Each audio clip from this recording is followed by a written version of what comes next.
So I remember when I enrolled for the course, I was very confused. I didn't know anything about the course.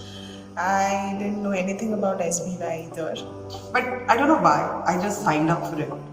I was very honestly not sure how the finances will come. But suddenly I got all the money that I needed for this course. So probably universe wanted me to do it. And this amazing journey is just a self-revelation. The depth of understanding that you gave us during that session had I had a lot of expectations and I knew this is something special that was going to happen. Definitely, it helps us to heal, release our own rot, and become more lighter, become more connected. It's a great experience. What last 1 year, which we met online, we discussed over a phone. When I plunged into it initially, बहुत seriously, एकदम मस्त book, char color pen and all that started. But gradually, when I moved into it and when I actually started unleashing the onion peels which were there inside me, I realized a lot of me which I felt I knew I didn't. This really helped me maybe know myself better and know that I have my inner strength. So I am my own strength. Nobody can give me that strength. So I have to stand up to each and every moment that is there. That has really helped me. So we always having this complaint about like the time management. We don't have time, but you gave us that time back to us. A lot of reflections and awareness, a lot of tools to figure out how do you reflect, how do you work upon those reflections. How to vent out our frustrations, our stress. It's amazing. It's mind boggling. It's all kind of different experience. The depth into which we went and dissected it like it was like peeling of an onion, wherein you go deeper and deeper, and then finally at the core you get the message. Completely at a different level, happening at various stages with each and every session going on. It's given me better clarity about myself, the relations, how I nurture these relations, and not to judge anybody. The changes that I had seen in each of them when we started in Jan compared to the point when we came into December, the transformation was completely at a different level, happening at various stages with each and every session going on. For me, guilt, forgiveness, all these classes meant 360-degree turn on what I am today. Overall, it has been a great course. This is a course that I feel I should have done a long time ago. But having done now, I need to take this up. In fact, all those projects, I've created an Excel sheet in 3 pages where I've written all the questions. I'll be going back to them, to these questions, and trying to see whether I can do much more on this. And I'm sure I'll be able to do with the reflection that I've got. What you get is more than you're investing, much, much more than you're investing. I would be wrong if I say you connect with the heart. I don't think yoga connects to heart. Kidney, pancreas, your small intestine glands. I think every part of your bloody body gets connected. Heart is just the tip of the iceberg. Thanks to my colleagues, Yukti ma'am, who actually guided me, and like she says, that you think you made a choice, but you didn't make a choice. You were transferred here. Thank you very much. You have been a great help. You have been an amazing support structure for us. You pushed us. You didn't give us the solutions, but you showed us a way for the solutions, and it's opened up a lot of possibilities. And my hope is 2023 onwards, the journey is going to be beautiful for each soul who's here and who's already completed ULM, because that's the family we're getting into. Thank you.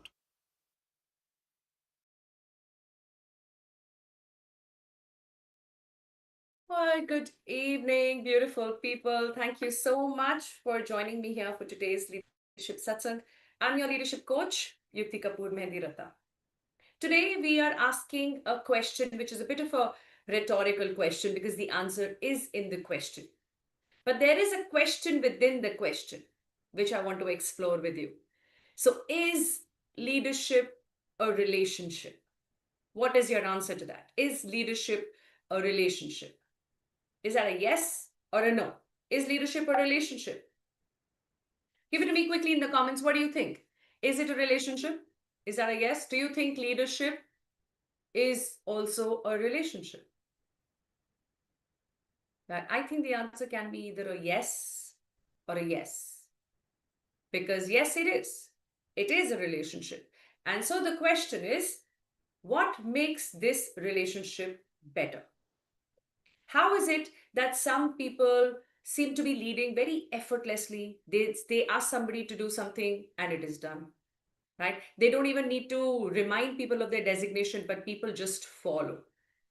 How do some people do it so effortlessly while many others are barely able to just manage compliance? What is the difference? Are they not trying hard enough? Sure, they are. Maybe harder, but there is something missing there. And that's what I want to bring to your attention today. Do you think this will be a useful topic? Give me useful in the comments, please, if you think it'll be useful to explore this. It'll be useful to explore why leadership is effortless for a few people and for a few others it's heavy, it's difficult. Would it be useful?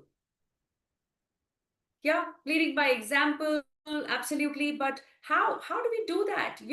Those who struggle to overcome the resistance and people who are struggling to get that ownership established in the team, trust me, they are doing their best to lead. They are trying to lead by example as well, and yet there is something missing. If it was so straightforward, then with the number of leadership books written and the amount of content out there, anybody should be able to crack it, right?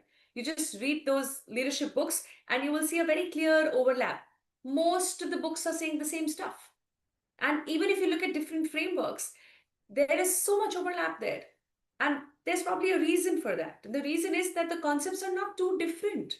It is just a different perspective with which they are presented to you. One perspective resonates better with some people, the other works better for some other set of people. But ultimately, mota mota एक ही चीज बोल रहे हैं हम लोग सब. Lead by example, be honest, be transparent, establish trust. Same stuff is not giving the same results that we want. So what is it that we can do? And before we get to what needs to be done, it's important to be aware of what is the situation right now with me, that is with you, and then it makes sense to understand what to do about it. So before self-awareness is awareness of the surrounding, and then awareness of the self. Let's work on that together. All right. So before we do that, let's bring ourselves into this moment completely 100%. And you know how we do that. We will chant Om 5 times. I hope you're doing it in your own time already. Is this already a habit? Yeah, give me Om as a habit in the comments, right? Om as a habit, or chanting as a habit. Om is a universal chant. There's absolutely no religious connotation to it. It's simple. There is a lot of science behind it. Maybe one of these days I should do a satsang session just to talk about Om and the power it has. Having said that, you could be chanting on anything you're comfortable with. Yeah, so is chanting your habit? Is it a habit? Tell me if it's a habit already. Om is a habit, yeah, Poonam. Wonderful. Maybe he was preaching aligned with my working style. Yeah, you're right. Sometimes what we know and what we do are not the same. There is a bit of a difference there. Yeah, that aside, we'll talk more about it on the other side of our chant so that we are here 100%. So may I request you to please close your eyes and sit comfortably wherever you are. Take a nice deep breath in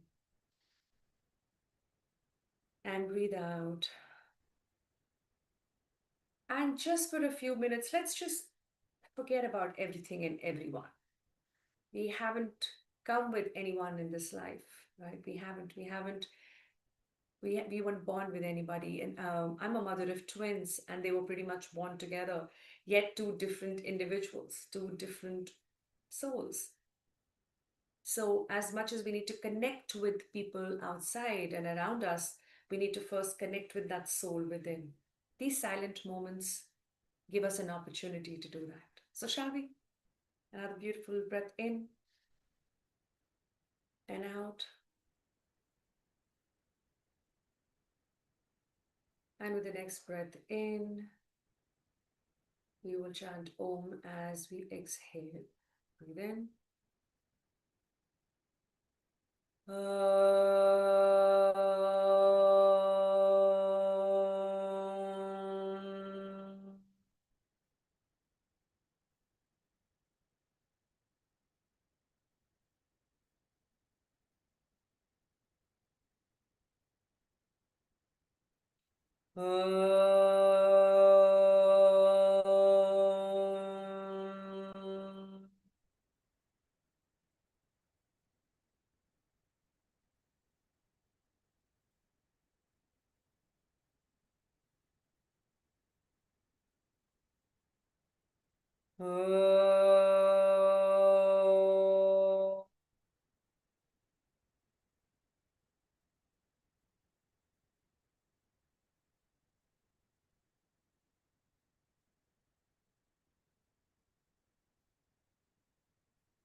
Shanti,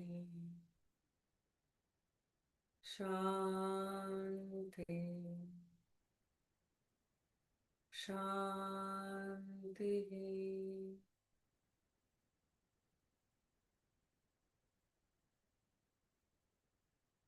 And whenever you're ready, please rub your palms together, gently placing them on your eyes and face and neck and shoulders and your entire body, and slowly come back. All right, tell me, are you here with me 100%? Please give me 100% in the chat. 100% from your city. Are you 100% here? Are you 100% here, guys? I know it could have been a long day. It's the second day of the week. And sometimes the second day of the week can feel like the eighth day of the week, depends on how it starts. But what's important is that you hear.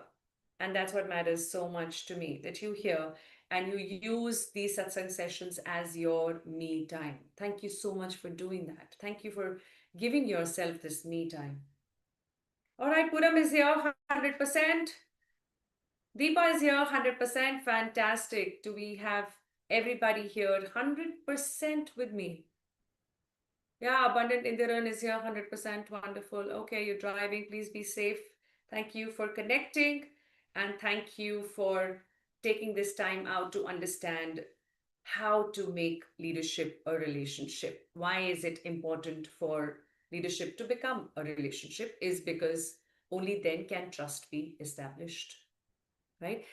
This relationship is not built in a meeting room or a boardroom. It is built in three very peculiar situations. Okay, so here starts our work. We got to work on this together, guys. So I want you to think of these three moments from your life, because these are the moments where leadership can become a relationship or will fail to become a relationship for you. So before I give you a framework to strengthen the relationship, let's first go back to one such moment from your life. Okay, are we ready? Give me ready in the comments, please. Give me ready in the comments. Are we ready? Straight from office, 100% here. Surendra, so happy to have you here. Glad you connected. Could you hear? Tell me, are you ready to go back to these three moments? Because these are the moments where leadership can become a relationship or will fail to be one. We ready? Shall I bring it on? Okay. So the first moment is when someone makes a mistake. These are the moments where your leadership is tested, when somebody makes a mistake. Now, here is the thing, guys. Let me give you a word of caution. And many of you are already part of my tribe and my communities. You've heard me say this a million times. We never assess ourselves basis what we know. It's always basis what we do.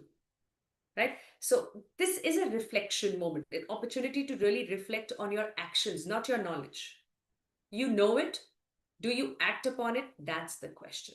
So what's the first moment I'm asking you to revisit? When someone makes a mistake, what do? Do you react or do you respond?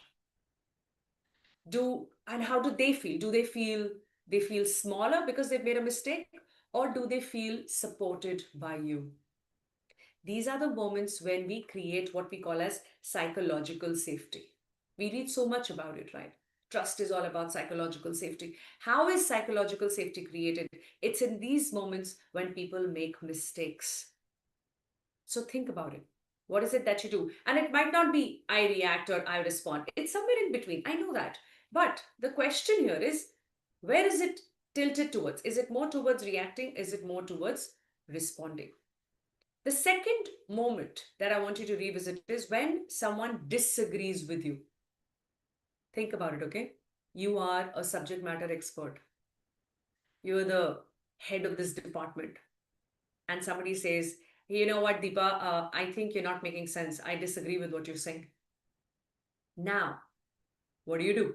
Do you defend or do you explore? Are you willing to explore another perspective? Are you willing to listen to another perspective?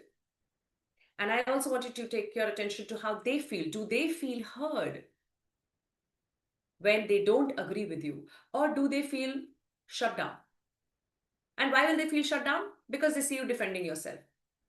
Again, please think about what you do and not what you know. Because it is in these moments that trust gets established. The third moment is when someone needs you. When they need you, are you present? Are you there for them? Or are you preoccupied with your priorities, your pressures, your work? And how do they feel? Do they feel heard? Do they feel like you were listening to them? Or do they feel that you just rushed through the conversation? You pretended to listen. Because these are the moments that define loyalty. Guys, I choose these topics very, very carefully. It takes a lot of time for me to decide what should I be talking about. And if you've realized in all these episodes we've had so far, there hasn't been a single repetition, and it's not some kind of a record I'm trying to break. It's simply because there is just so much that we need to ponder over, reflect, think about, go deeper with.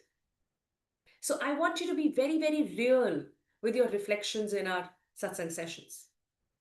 Because you know what? This is real stuff. These are real situations where either somebody will connect with you or they will just not be able to. And the problem is nobody will say that to you. Nobody will come and say, "Hey, now you just bought my loyalty with your action." Or, "Hey, you know what? I think we just established some trust here." Or "Oh my God, I look around and I feel so much psychological safety." Nobody talks like that, right? It is just felt that way or it isn't. It's a function of what you do as a leader and not what you know. So a question that I want you to answer in the comments is, which moment are you most uncomfortable with? Is it when someone makes a mistake? Or when somebody disagrees with you? Or when someone needs you, but then you have 1,000 other things to do and you're not able to make that time? Which one is the most difficult situation for you to deal with and why? Give it to me in the comments, please. I'm looking at the window to see what are your comments. How honestly are you reflecting upon it? Which of these moments do you find least comfortable or a bit uncomfortable, and why? Why? When somebody makes a mistake, Poonam, thank you for sharing. Why? Why does that become difficult? Yeah, Milan, disagreeing. When somebody disagrees with you, why does that become difficult for you? Think about it. The third one for you, Neetu, which is when someone needs you, and as much as you want to be there for them, there is just so much else going on. So what makes it difficult? What makes it difficult? Disagreeing, yeah, Premraj? When somebody disagrees with you, it makes you uncomfortable. Why? Because I react. Wonderful. Wonderful. This is such amazing work you're doing right here, right now. And after this session, you're done. Like whatever you need to take away from the session happens in the session because of your honest reflection. So keep this going, please. Think about it. What out of these three moments is my uncomfortable moment, and what makes it uncomfortable? Because this is where leadership is getting translated into a relationship. So I need to be more mindful of such situations in the future where I might land up reacting when people make mistakes. right? Where I might land up pretending to listen when I'm not listening. Can I choose to say, I am right now so occupied, I want to hear you very carefully, but I'm not with you right now. Can we connect in half an hour? Can I create that space for honest, open communication so that when people are talking, they actually do feel heard? And it's not as if you don't want to give them that attention, but you are distracted yourself. So that's why I said awareness around what's happening and then awareness within. Both are important, both are connected with each other. Good so far? Are we good so far? Give me GSF in the chat, please. Are we good so far? Yeah, when I'm not able to make it to a commitment, okay, thinking I could have planned it well. I can't say no with ease. Yeah, okay. Okay, remember, Neetu, I always say what? When you say yes to something, you say no to everything else. So don't worry about saying no. Focus on deciding what you want to say yes to. That's it. That's your job. That's what you got to do. Make sense, Neetu? Does it make sense? I feel kind of helpless. I feel uncomfortable. Got it. Got it. Good so far? Wonderful. Okay, so I want you to go back in the next 10 minutes. I want you to go back with a framework that can help you to strengthen this relationship we call as leadership.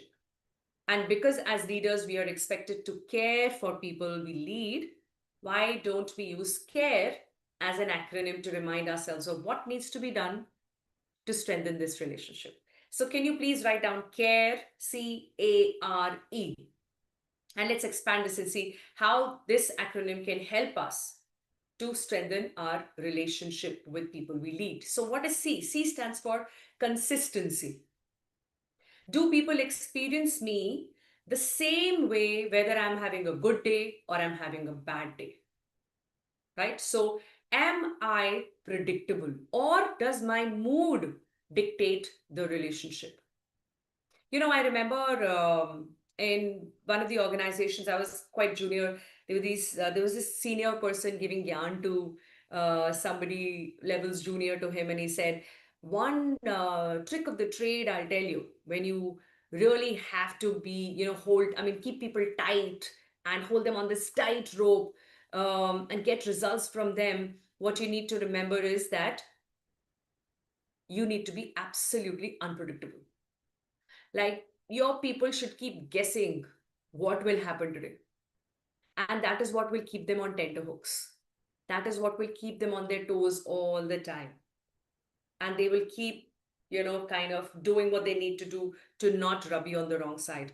I knew very little about leadership at that point, but I knew for a fact that this is BS. Absolute BS. It didn't make sense to me then. It doesn't make sense to me even now. On the contrary, I feel it is very important for leaders to be predictable. You cannot carry the burden of your own emotions and upheavals and take it to office and then put it out on people. It's your good day, it's your bad day. And you need to learn to deal with that. That has nothing to do with the conversations that you will have with your team regarding work. And so it's not easy to be a leader. I maintain that. I have maintained that always. To be able to switch on and switch off, not easy. Not easy. You need to switch off the moment you leave your house and you come in and you switch on to work and align yourself with that. In fact, even when you're at work, you switch off in terms of what happened between you and this person yesterday. Don't carry that baggage. Is it easy? Maybe not. Is it possible? Yes. And I would not preach what I have not practiced. It is absolutely possible. In fact, it makes it so easy and light for you to lead. Forget about others. Your life becomes easier and sorted when you're not carrying the baggage of all those grudges from home or from the past with this person or otherwise. So consistent behavior, predictable behavior is very, very important to maintain relationship. Is this resonating with you? If yes, give me consistency in the comments, please. Please give me consistency that tells me you're taking this away as a reminder to know that strengthening relationship is about being consistent with your behavior. It's about being emotionally predictable. That's when trust grows. Trust grows when leaders are emotionally predictable. Correct, right? So can I see consistency in the comments, please? Consistency, super. We find these types rarely in leaders. What types are we referring to, Milan? The ones who are consistent or inconsistent? Which ones are rare? My guess is the ones who are consistent, right? And that's what you will bring in.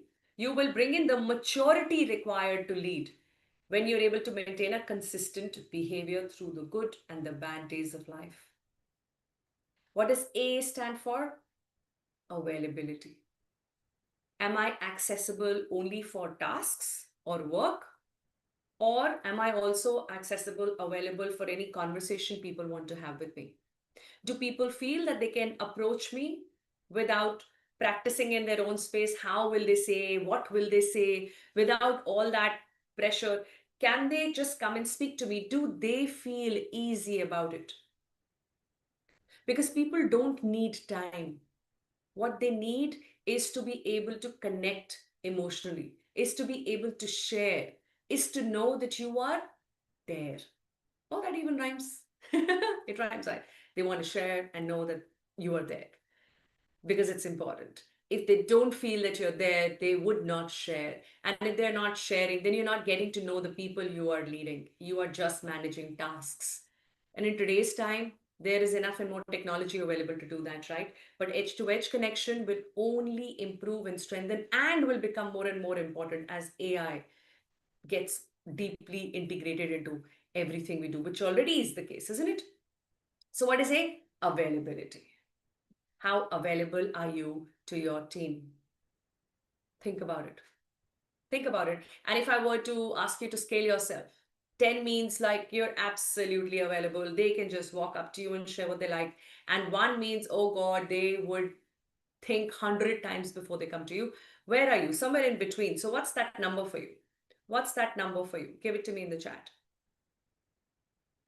What's that number in terms of your availability for the team? How available are you for your team? Very important question. 10 on 10, Poonam. Okay. Okay. Good that you feel that way. I'm sure it is that way. It's important to just keep this in mind as well. 7, 7. Okay. Wonderful. All right. So what does R stand for? Any guesses? We're talking about care, framework, consistency, availability. R is what? R is? Come on, give it to me. What would R stand for to strengthen this relationship with people you lead? R stands for respect. Respect. Do I respect people's effort even when I don't get the results I want? Or do results decide how I treat people? Again, an important opportunity to reflect on what I do and not what I know. Right? So am I respecting people basis the outcome I get, or am I respecting people nonetheless? Am I treating people basis the results I'm getting from them, or am I treating people with respect no matter what? Think about it. Because when you respect them is when they respect you. Respect begets respect. Your title cannot earn it. Your position cannot demand it. It's there because you offer it to people first. So respect is a very important, very important element to strengthen this relationship. And the last is E. And E is what? E is the center of this entire leadership canvas. Empathy. Empathy. Do I pause to understand before I judge people, evaluate people? Or do I correct before I even connect? What do I really do? Because empathy does not weaken your authority. It stabilizes it. It enhances and strengthens your authority on people. The ability to see their worldview. That's what empathy truly means. So are you willing to understand people before you evaluate? Are you willing to connect with people before you correct them? That's how we make leadership a relationship. So the question I want to leave you with is, which one of these four, CARE, do you avoid under pressure? Because when everything is good, we are at our best, isn't it? There's no problem. But when you are under pressure, which one of these four gets compromised? Do you miss out on consistency? Do you miss out on being available? Do you miss out on offering respect to people? Or spending the time and effort required to truly empathize? What goes missing? Give it to me in the chat, please, so that I know you've done your homework in the classroom and then it becomes classwork, and all that you will go back with from here on is a clear takeaway: care. As a leader, if I intend to care for people, I know how to do that now. Because it is with these four things and these four elements that you will truly make leadership a relationship for you and with the ones you lead. I hope this was useful. That's all the time we have today.